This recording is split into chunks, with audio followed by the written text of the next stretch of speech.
कि या किन्नर है तो फिर के गया करे दूसरा की मारा दूसरा बेटा की शादी को नहीं होगी, छोरियां की शादी को नहीं होगी। कसूर तो मेरा है ना, मैं किन्नर हूँ। छोरियां यहाँ चिढ़ा रही थी कि देख मैं तो हाँ तेरे की है नू, इस तरीके से उल्टा शब्द लेके।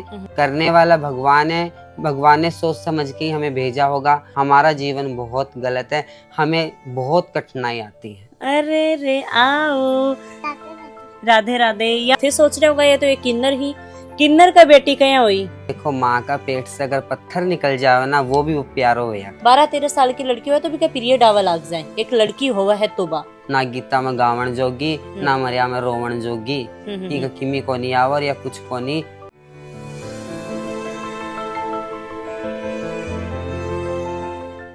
मैं बहुत तड़फी और शायद माँ बाप के लिए आज भी तड़फती। बेरो आपने अपनी मम्मी पापा कहीं ही के हाल में ही बात ही नहीं करी मैंने कभी। और ये सब क्या कहते हैं, ये तो हिजड़े की कमाई खाते हो तुम तो।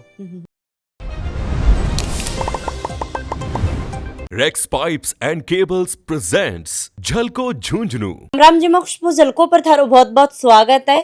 किन्नर बहुत सारा नामाओं आपा जाना हाँ, और हाँ लेकिन आपने दिल दिमाग में बहुत सारा सवाल जवाब आवेंगी के किन्नर को कोई समाज हुआ है, के किन्नर की कोई जाति हुआ है, किन्नर कठे रवे है, के किन्नर रेड लाइट पर ही रवे है, किन्नर के भाई एक शुभ अवसर हुआ है, खुशी हुआ है बिक अंदर जा है, या मतलब कि ताली बजा की ताली पीट की रेड लाइट को ऊपर मांग गई है। बहुत सारा सवाल मैं लेके आई हूँ और झुंझुनू का ही रहने वाला ही उदयपुर वाटी के अंदर मैं फिलहाल हूँ और मेरे साथ में जुड़ने जा रही सनम बाई। सनम बाई ने बहुत ही कम लोग ही वह नहीं जानता होगा, झुंझुनू सिकरमान ने सब लोग जाने ही। और जो झुंझुनू को जो जितना भी किन्नर समाज है, जितना भी किन्नर ही झुंझुनू के अंदर बनका ये अध्यक्ष ही सनम बाई। इनकी गाड़ी भी थे काफी सारी देखी होगी, स्कॉर्पियो तगड़ा का भी भाई रुतबा ही स्कॉर्पियो गाड़ी है रखी और बड़ो सारो नाम हुआ है सनम बाई। तो टोटल आप बातचीत करांगा, थाने वीडियो शेयर करनो है, यो वीडियो लास्ट तक देखना है। तो सनम बाई थारो स्वागत है झलको की टीम की तरफ से बहुत बहुत थैंक यू। सनम बाई को कठे जन्म हुयो, कठे की सनम बाई रहन वाली ही। जब सनम बाई को जन्म हुयो तो के परिवार ने पतो हो पता कि था। सनम बाई किन्नर है या एक लड़की है कि या लड़को है, तो थोड़ी अपना बारे में बताओ सबसे पहले तो। हाँ जी, सबको जय श्री कृष्णा, राधे राधे। मैं सनम बाई उदयपुर वाटी से। हाँ जी, ऐसी बात है, मैं जसरापुर की रहने वाली ही और जसरापुर के पास में ढाणी थी, भठिया की रहने वाली थी। हाँ, जन्म हुआ तो माँ पापा को सबको पता था कि ये किन्नर है, लेकिन फिर भी उन्होंने मुझे 13 साल तक रखा। 13 साल के बाद में मेरे जो चाचा के बच्चे हैं, मेरा और भाई है एक और जो हैं, तो सब ऑब्जेक्शन उठाने लग गया। नु कहने लग गया कि या किन्नर है तो फिर के गया करे दूसरा की मारा दूसरा बेटा की शादी को नहीं होगी, छोरियां की शादी को नहीं होगी। सब नु बोलेगा कि या तो किन्नर है या तो किन्नर है, तो ये और भी दूसरा इनका बच्चा है वे भी किन्नर होगा। तो ये खातर फिर उन्होंने ये डिसीजन लिया कि तुम यहाँ से चले जाओ। वो मुझे छोड़े नहीं, मैं खुद ही मेरी मर्जी से।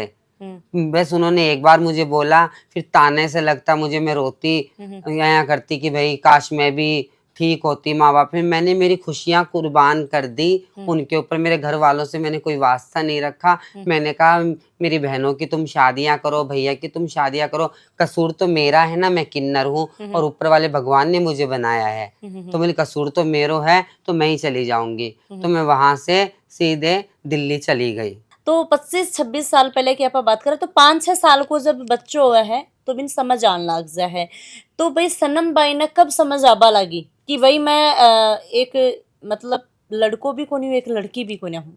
समझ मुझे 8-9 साल के थे जना मैं नान लाग गई थी कि भाई मैं तो ऐसे नहीं, क्योंकि मतलब मैं 5वीं क्लास तक पढ़ी हुई हूँ। अच्छा, 5वीं क्लास तक पढ़ी हुई हूँ। तो स्कूल के अंदर बच्चा लड़कियां के साथ में जाना आना, तो फिर उसके अंदर तो पता चल ही जाता है। तो फिर नू के तो घर पे आके मैं मम्मी से भी बोलती कि मम्मी ऐसा है, फिर मम्मी भी नहीं कहती कोई बात नहीं बेटी कोई बात नहीं। तो फिर ऐसे ऐसे बड़ी हो, जैसे मतलब ऐसा आप अपनी मम्मियों के बोलता से? मम्मी ने उन्हें बोलती, मम्मी मैंने तो ना वह छोरियां यहाँ चिढ़ा रही थी कि देख मैं तो हाँ तेरे की है नू, इस तरीके से उल्टा शब्द लेके जो मैं बता नहीं सकती ऐसा ऐसा बोलते थे। मतलब थी 8-7 साल का तभी था नहीं ये चीज बोलने हाँ, लगी? ये तभी मेरे ये चीज बोलने लग गए थे। मतलब कि जीवन हमारा ऐसा है कि छोटे बचपन से ही हम दुखी हैं। करने वाला भगवान है, भगवान ने सोच समझ के ही हमें भेजा होगा। उनकी मैं गलती नहीं बताऊंगी क्योंकि वो भगवान हैं, पर सोच समझ के भेजा होगा। लेकिन हमारा जीवन बहुत गलत है, हमें बहुत कठिनाई आती है। तो आप जब स्कूल में जाया करता तभी ये ताना सुना लगा हा मम्मी पापा के रूप में देखा करता? लड़की के रूप में मम्मी पापा हम मुझे लड़की का रूप में देखा करता मम्मी पापा मैंने मानता। लेकिन ज्यों ज्यों बड़ी हुई तो बराबरियां का ताना आता, चाचा का, तावा का, इनका सबका ताना आता। तो वे भी उन्होंने भी गांव के अंदर ही रहना थो और उनके सबके बीच में ही रहना थो। तो ई खातर है ना के क्या करे वे मतलब कि राख कौन पाया मैंने। अरे रे आओ राधे राधे। या मैं बता दूं यहाँ अन की बेटी है। अब थे सोच रहे होगा ये तो एक किन्नर का बेटी कहाँ हुई भाई, बच्चा था नहीं तो को नहीं आका अंदर, और न ये पुरुष ही न ये महिला ही, फिर भी आका बेटी है। माँ की ममता तो है ही। 13 साल का जीवन के अंदर मम्मी पापा था ने की तरीका राखता, मतलब एक प्यारू राखता या मतलब बी तरीका में एक धक्का मुक्की का हिसाब हुई कि ठीक है साल रही है, या परिवार को ज्यादा दबाव हो? बात यान है कि देखो माँ का पेट से अगर पत्थर निकल जावे ना वो भी वो प्यारो होया। तो उन वजह से ही है ना, माँ की तो ममता रहती है और पापा की भी ममता थी मेरे अंदर। लेकिन मेरा एक भाई और था, तो मेरा भाई था तो उसका भी देखना था आगे का जीवन और आगे का सब कुछ कि वही कैसे क्या। तो इसलिए फिर ज्यादा तो मेरे चाचा ताऊ इन्होंने फोकस किया कि उनकी बेटियां थी चाचा ताऊओं की सबकी कि है ना एक के पीछे ये सारी की सारी बदनाम होंगी कि भाई ये किन्नर हैं तो ये और भी किन्नर होंगे, हमें समाज जीने नहीं देगा, हमें समाज कुछ नहीं करने देगा हैं। और ये ऐसे उल्टी उल्टी उल्टी उल्टी बातें सारी की सारी करने लग गए। मैं तो एक किन्नर की कोई जात पात को नहीं हुआ है, फिर भी आप मैं कौन रा, से रा, जाति से? मैं राजपूत हूँ, शेखावत मेरा नाम सनम शेखावत है। कि मैं 36 जात का खाती हूँ। जब घर वालों ने मुझे ठुकराया तो मैं बस्ती जुजमान इन्होंने ही मुझे मुंह लगाया, इन्होंने ही मुझे खाने के लिए चोंच दी है भगवान ने। तो चुग्गा भी यही है मेरे लिए, मेरा जुजमान ही है। तो मैं 36 जात का खाती हूँ, तो मैं 36 जात की हूँ। देखो दिल्ली छोटो बच्चों को अंदाज का आजकल का टाबर तो उतना समझदार होगा ही, पर भाई आज भाई थे 25-26 साल का हो तो पहला 15 साल पहले 15-20 साल पहले इतना कुछ ज्यादा कोने हो। जिसने मेरा साथ दिया है किसी ने उस टाइम पे, उसका मैं नाम नहीं बता सकती हूँ।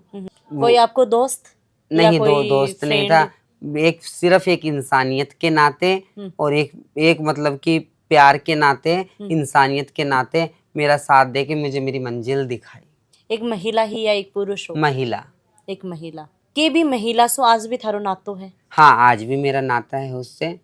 आज भी कभी फोन आते हैं, बात करती भी हूँ, उससे मेरा नाता है और जिंदगी भर रहेगा। क्योंकि वो ही ऐसे थे जिन्होंने मुझे मेरी मंजिल दिखाई कि तेरा जीवन यहाँ नहीं है, तेरा जीवन दूसरी जगह। नहीं तो वैसे ही घर वालों के ताने सुन सुन के मैं तो खुद मतलब मर जाती या कि भी कर लेती। 12-13 साल की लड़की हो तो भी क्या पीरियड आवा लग जाए, एक लड़की होवा है तो कि आपने यह चीज सुनने मिली कि भाई तेरे तो पीरियड भी को नहीं आवी, तेरे तो टाइम भी को नहीं आवे?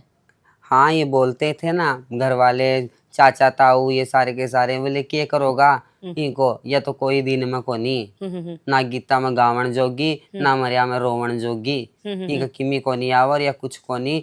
और क्यों झूठ बोले जी, मेरे मम्मी और पापा ने काफी डॉक्टरों से बात भी करी, हो सकता है ऐसा कुछ हो सकता है। हाँ, तो डॉक्टरों ने भी मना कर दिया था। मतलब भाई माँ बाप तो देखो, माँ तो माँ वह है, माँ तो माँ होती है। तो थारी माँ पूरी कोशिश तो करी था बचान की हाँ, कि भाई मैं मेरे कन रख लूं। हाँ, पर वही बहुत बात है थारी ज्यादा। मंजिल बाई ही। मंजिल वही थी मेरी। तो आप दिल्ली गया, दिल्ली के बाद में वापस थारो राजस्थान झुंझुनू के अंदर कहीं आनो हो, वह थोड़ी सी स्टोरी मन बताओगा हाँ कि बिल्कुल। भाई एक 13 साल की किन्नर कहाँ पहुंचे है? मतलब बातें यान है, 13 साल की मैं बठे चली गई दिल्ली में। दिल्ली में तो वो ही था, रेड लाइन वाला सिस्टम रहते थे, और किन्नर रहते थे तो इतनी जानकारी नहीं थी। कोई झुग्गी झोपड़ियों में भी किन्नर रहते, कोई गरीब भी होता है, अमीर भी होता है। तो झुग्गी झोपड़ियों में रह के मैंने मेरा टाइम निकाला वहाँ पे। एक दो से बात करी तो उन्होंने भी मेरा साथ दिया, क्योंकि वो भी दुख, उनके भी जितना मुझे दुख था परिवार छोड़ के इतना ही उनका था। तो वो कया करे ना, एक खुद को दर्द और दूसरा को दर्द सागे मिलकर ही बांट सके हैं। बिल्कुल। तो वही अपना दर्द बांटा ना थोड़ा कम भी हुआ है। कम भी हो गए। तो उन्होंने मुझे ये बताया कि बेटा तेरी जिंदगी यही है, तेरा सब कुछ यही है, तेरा मतलब कि रहन सहन सब कुछ, घर तेरा कुछ नहीं है। पर मुझे मेरा घर बहुत याद आया, मैं बहुत तड़फी और शायद माँ बाप के लिए आज भी तड़फती हूँ। के सनम भाई ना आज भी मम्मी पापा याद आवे? हाँ बिल्कुल बिल्कुल, मुझे मेरे माँ बाप याद आते हैं, परिवार याद आता है कि काश मैं सही होती तो आज मैं भी, मेरे चाचा ताऊओं के शादियां होती हैं, दूसरे की शादी में आज हम नाचने के लिए जाते हैं। काश ऐसा होता कि हम भी, हमारी क्या कहते हैं, घर में शादी होती और हमें भी जाते, अच्छे लगते। तो आपने अपनी मम्मी पापा की याद आओ तो मम्मी पापा तो शायद थारे साथ में कोई दुर्व्यवहार करियो को नहीं होगा, तो आप अपनी मम्मी से मिल सको कभी? नहीं नहीं नहीं, आज मैं मम्मी से मिलूं, वो पापा आर्मी में थे मेरे, अब तो रिटायर हो गए होंगे, नहीं होंगे, मुझे को पता नहीं है। कुछ को नहीं बेरो आपने अपनी मम्मी पापा को? मम्मी पापा कहीं ही के हाल में ही बात ही नहीं करी मैंने कभी इस 13 समाज साल में, की उम्र के बाद में बिल्कुल भी नहीं करी। उनको इतना पता है कि सनम बाई हमारी औलाद है, लेकिन वो भी मेरे से कांटेक्ट नहीं करना चाहे। इसलिए नहीं करना ही खातर कौन करना चाहा कि मेरे पापा ने खुद के दम पे मकान बनाया, मेरे पापा ने खुद के दम पे गाड़ियां ली। तो कल के दिन भाई बराबर वाले और ये सब क्या कहते हैं, ये तो हिजड़े की कमाई खाते हो तुम तो। अगर मैं उनके पास में जाने लग जाती तो कहते तुम तो हिजड़े की कमाई खाते हो, हिजड़े की कमाई से तुमने कोठी बना ली, हिजड़े की कमाई से तुमने गाड़ी बना ली, क्योंकि ये एक समाज है। तो आपका पिताजी आर्मी में? हाँ जी। अब रिटायर हुए हैं या कोनी हुआ वो आपने वो मुझे नहीं को पता। कभी आपको भाई भी थारो मिलन की कोशिश को नहीं नहीं करी? नहीं नहीं नहीं। कि भाई चलो आप एक किन्नर हो पर भाई एक बहन समझ की या कुछ भी समझ की कि भाई मैं मिलूं बस? नहीं, कभी भी उन्होंने कोशिश नहीं करी और ना ही कोशिश मैंने करी कि भाई मैं उनसे मिलूं या मैं उनसे बातचीत करूं। मतलब कि क्योंकि जब उन्होंने मुझे ठुकराई दिया तो मेरा जीवन ही यही है। झलको